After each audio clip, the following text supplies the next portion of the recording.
Hello, welcome to this video then on evaluating for your English language GCSE exam. Whether you're in year 7, 8, 9, 10, 11, Key Stage 3, 4, it doesn't really matter. You'll be asked to do this by your English teachers constantly, whether you'll be asked to agree or disagree with a statement. The process is exactly the same whatever year group you're in, and hopefully, given that a lot of us are remote learning at the minute and working from home, hopefully this will be really useful, whether you're in GCSE year or not, in really helping you to practice that skill of evaluating, and even if you're in Key Stage 3, hopefully give you some confidence that what you're doing is worthy of a grade 5 or higher when you do get to that point of your school career. So my top tips on this one are to pick 2 or 3 good quotes from the extract that you've been asked to use, identify at least 2 or 3 words or devices from those quotes that you've chosen, a little bit like the language question on this as well. Explore the connotations of any words or techniques in there, connotations meaning just what do those words make you think of, and perhaps why the writer has started to use them. And there's absolutely no harm, a lot of people are not sure of this, there's no harm in recycling some of the quotes you've already talked about on other questions like the language or structure questions to help you with this one. If you haven't done so already, make sure you download the resources by clicking the link underneath the video. There's a folder containing the extract and the question as well, and you'll get the PowerPoint that goes through the process that I'm talking you through now as well. So make sure you've got those in front of you either on a split screen or printed off so that you can use both at the same time. So the evaluate question then, the evaluate question at GCSE will ask you to focus on a particular part of the source, whether it's lines 1 to 10 or 10 to 30 or whatever else it might be. There'll be a statement about the text and you've just simply got to agree or disagree. You've got to show whether or not you agree or disagree with the statement that's been provided. My tip is to generally, it makes sense to agree. You might bring in a counter argument about why people might disagree, but it's generally more straightforward to agree with the statement. It's worth about 20 marks if you're doing this for GCSE prep, so spend about 20 minutes on it. And in terms of the mark scheme, it asks you to do 4 things. It asks you to evaluate whether you agree or disagree. It asks you to use evidence. It asks you to analyse the effect of a writer's methods. And it asks you to focus on the statement as well. So don't wander off and evaluate anything you fancy. Evaluate the statement that they've given you. So an example question might be this. Question 4, focus this part of your answer on the first part of the source from lines 1 to 35. A student said that this part of the story really builds up tension and shows that something bad is going to happen. To what extent do you agree? In your response, you could consider your own impressions. You could evaluate how the writer conveys the narrator's response to the parrot, and you could support your response with references to the text. If you've worked on my previous videos on question 2 and 3 using this extract, you'll notice that this question 2 is about the parrot, just like question 2 was. Which means you can probably recycle some of those quotes that you've already talked about. There's no harm in doing that. You don't need to find brand new ones. So if you've already done some of the hard work, use it for this question.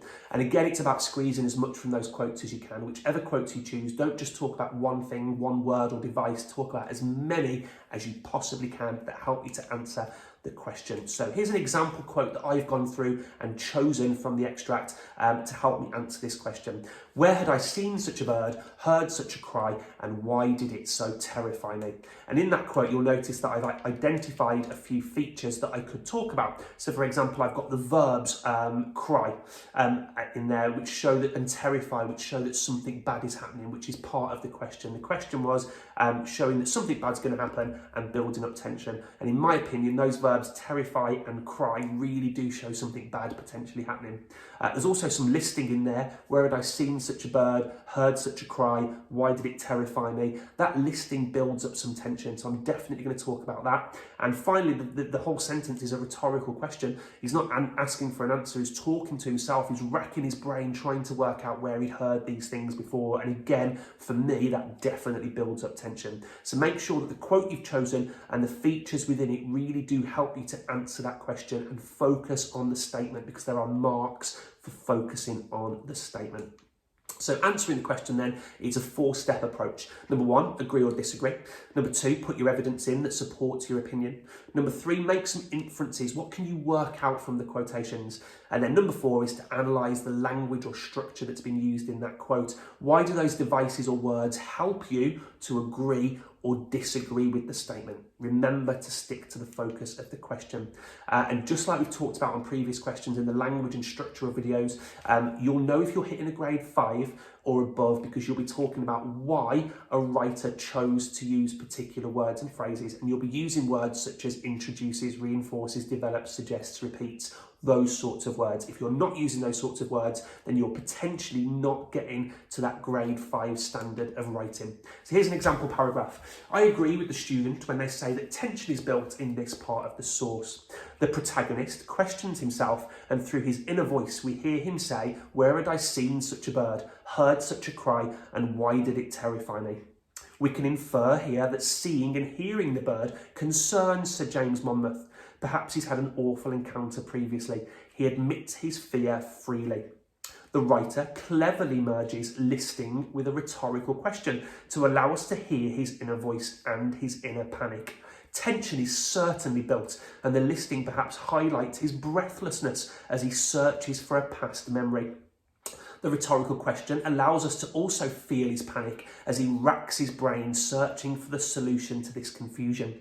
There is a sense of frustration. The writer clearly foreshadows something bad happening. Notice how in that answer I've stuck to the focus of the question by mentioning tension and something bad happening repeatedly through there. I've made an inference. I've said what I think I can work out from the quote. The quote is embedded as part of a sentence, and I've started to say why those rhetorical questions and listing have been used in the extract.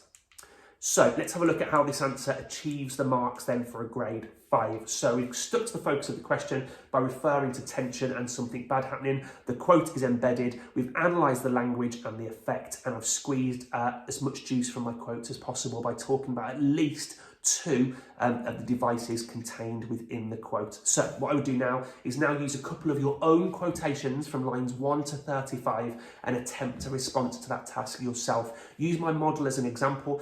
Make sure the quotes that you're choosing definitely do build up tension and show something bad happening, and then identify within that quote which are the words or devices that show something bad's going to happen and build up tension, and really talk about why you think the writer is doing that. Use my model as an example. Make sure you've downloaded the resources by clicking the link underneath the video. They're free. Take them, use them, annotate them, colour them in, do whatever you want on them. Have a go, practice. You'll be amazing. See you later.